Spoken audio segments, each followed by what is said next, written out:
returned to court on July 11th, 2024. This arrest marks a significant milestone for law enforcement in Hampden County. For the first time, forensic investigative genetic genealogy has contributed to the arrest of an offender. This technology is a significant investigative tool and will be utilized with greater frequency and will continue to yield great results. As many have seen, my administration has invested heavily in the use of the most current forensic technologies to solve crimes, bring justice to families, and to take dangerous offenders off our streets. We have used genetic phenotyping, cutting-edge DNA testing technologies, and now genetic genealogy.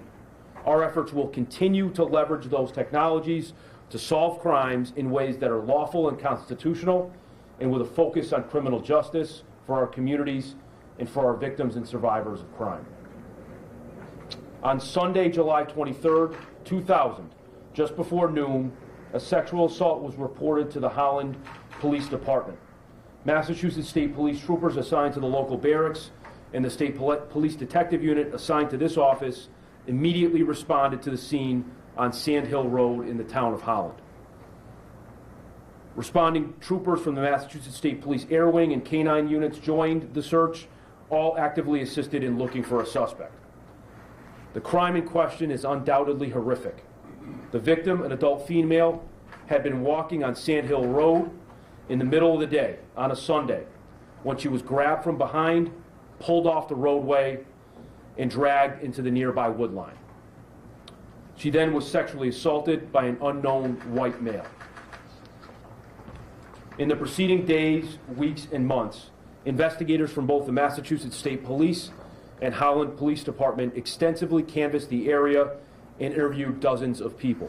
Despite these efforts, a suspect was never identified. In March 2001, the next year, forensic testing identified an unknown male DNA profile on evidence collected in connection with this investigation. This unknown male DNA profile was uploaded to the National CODIS database and searched against offender profiles for the ensuing 2 decades, but never yielded a match. As part of a renewed investigation in this case, my office contracted with Parabon Nanolabs in Reston, Virginia, to conduct both phenotyping and forensic investigative genetic genealogy upon the unknown male DNA profile previously developed. Thankfully, this effort proved fruitful. Following up on the reported physical characteristics and investigative leads provided from Parabon's forensic analysis, my office's Unresolved Cases Unit identified and located the suspected offender. These efforts culminated just last week when a Hampden County grand jury returned indictments charging Jamie Dodge with aggravated rape and kidnapping. Thereafter, an arrest warrant was issued by the Hampden County Superior Court.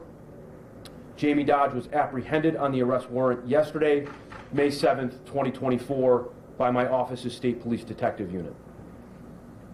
Our ability to bring this case forward is due in part to the skilled investigation and evidence collection by investigators 24 years ago.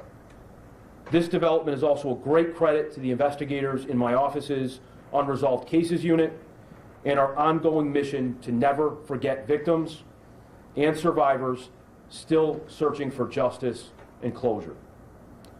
I wish to thank Assistant District Attorney Beth Dunphy-Ferris, Massachusetts State Police Trooper Thomas Sullivan, Cassidy Seaver, and victim witness advocate Deb Chico for their dedicated work in bringing this offender to justice. In closing, I want to say to victims in this case and to other victims and survivors in other unresolved cases, this arrest represents hope. It also represents that we do not forget. It is our mission to seek justice for you, to stand with you, and to do everything we can to deliver justice. I'm happy to take any questions, but please be mindful that this is a pending case and certain answers I cannot provide. Questions? Are you able to just talk a little bit more about this newer type of DNA testing for maybe those who aren't really familiar with it, how this kind of helps lead to this arrest?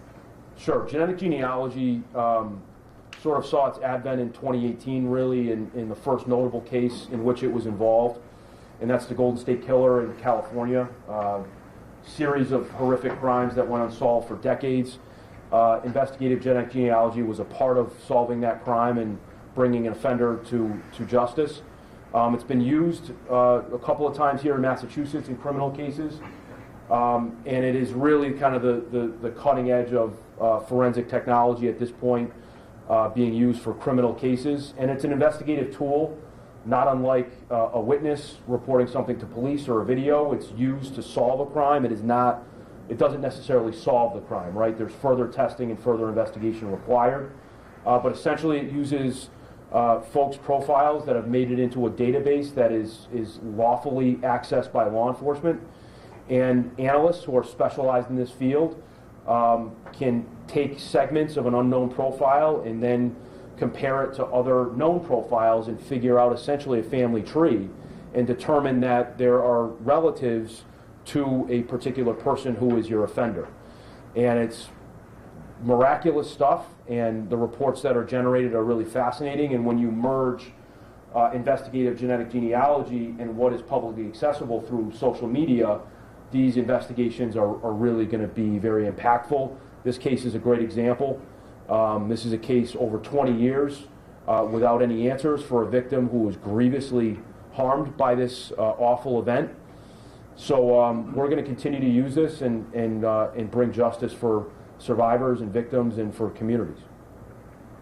Attorney Dumpy Ferris made a motion in court to compel this defendant to give a DNA sample. Can I logically infer that he resisted overtures to that end previously? I don't know, Stephanie, that he was necessarily asked at this juncture to provide his DNA sample voluntarily. As you can glean from the facts, his DNA sample was not in CODIS. So that profile that was generated from the crime back in 2001 was never matched, of course, to his identity. As is often seen in court, we will move through the court process to gain his profile through a buccal swab, and that was the process started today. But whether he was asked and denied that since his arrest yesterday, I'm not really sure. Okay, thanks. Do we know if he was originally from Massachusetts, what he was doing in Holland at the time? Was he from Maine? Do you know that right now? I don't. I can tell you that at around the time of this crime, he lived in that area of the state, the middle part of the state there, the Holland, Sturbridge area. He did maintain an address in Maine for some period of time, but traveled back and forth from Maine to Massachusetts quite often. And he was apprehended in Massachusetts yesterday. Where in Massachusetts? Where? Oh, where? W-A-R-E. Yes. Do we know why he was in there by chance, or what he was doing there for work or anything like that? I know, but But you can't say, okay. not important really. He was there, yeah. And I know you might not be able to disclose too many details about this, but as far as like the victim and the victim's family, is there anything you could tell us about, maybe their reaction to this at this point? I can tell you that we've been in touch with the victim over the last year or so, and recently about these developments. I'll just relate, it's an extraordinarily difficult thing for her, given that this is something that happened a long time ago, and she's found ways to cope. And now, of course, this is going to be a process in which we expect she'll be involved. She'll have to be involved at certain times, and that's going to cause her to relive this in many ways. But we're going to support her. We understand, and I think she understands, that this is important to keep other people safe. And I think she believes it's important for her own sense of justice. Do you know anything more about him, like other criminal history at this point? I'm not going to disclose anything that I know about his criminal history, but as I said, his profile was not in the CODIS database.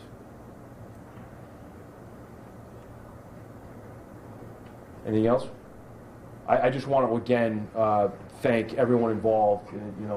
Assistant District Attorney Dunphy Ferris was in court today. This wouldn't happen without her and without Trooper Sullivan of our Unresolved Cases Unit.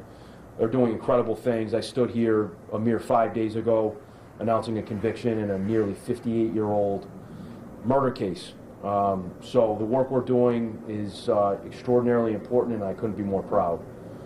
So they deserve a lot of the credit. Thank you.